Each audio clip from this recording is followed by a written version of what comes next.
This is Rock and Roll Over. This is actually Michael's very tight pencil drawing. So we're going to see some of his pieces, but here's the final album. Can you talk a bit? And Michael sent some sketches that show not this project. I don't think he took photos of his process for Rock and Roll Over, but of another process. So can you talk a little bit about how Michael works? Yeah, well, Michael is a technician. He's just so good. He's a real professional. He knows the printing process upside down and inside out.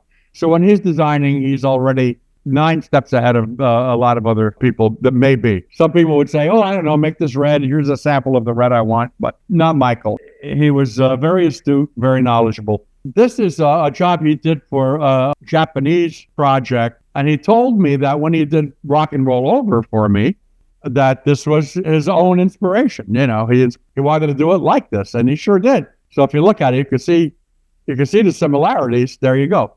I hired Michael to do this job, which came right after Destroyer. Destroyer being oil painting, fantasy art, and I wanted to do something totally different. And so I thought Michael was the man for that, who would do a very mechanically sharp, flat art. Michael sent me this because I told him I wanted to show the overlay work that you did for Rock and Roll Over, but he didn't have it. And he said, that went to you. And I said, yeah, I did see it, but now that got lost. That went to the KISS archive. The short story, everybody, is KISS sued our agency at one point, and they took all the artwork. It's in some warehouse somewhere, maybe.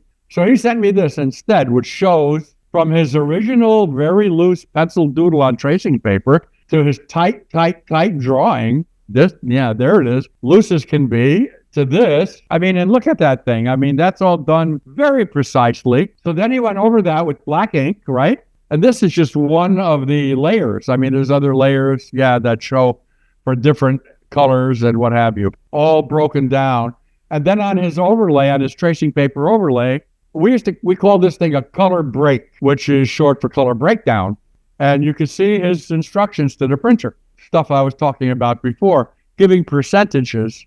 Now, I was giving percentages of 4-color process ink, cyan, magenta, etc. But he's giving percentages of Pantone colors, which you see on the left there. Yep, there you go. We printed in Pantone or spot color, they may call that now, instead of 4-color process. This way you get an exact color. And for the kind of work that Michael does, that's the way you would do it. In other words, he didn't produce this artwork in 4 colors. He produced it in black and white with overlay instruction. So what you get is beautiful printing. Yeah, if anyone, you have to see any kind of screen print in person to appreciate it. And as a designer, zoom on in. And yeah.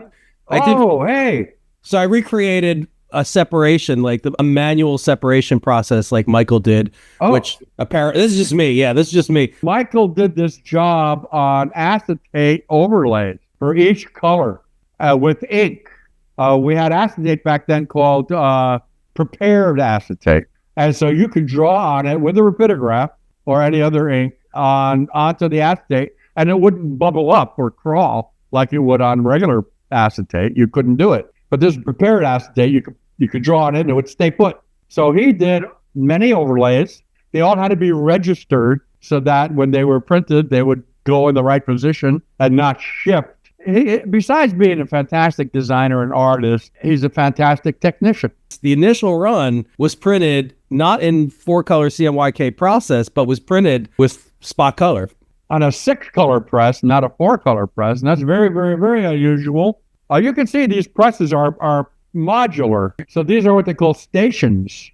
So that thing that says Champion on it, that's one station. And then the thing behind it is just another station for another color. And the thing behind that is another station for another color, and on and on. And you can hook these things up like a train. I don't know what the limit would be, but we did 6 colors, each one for a flat color Pantone.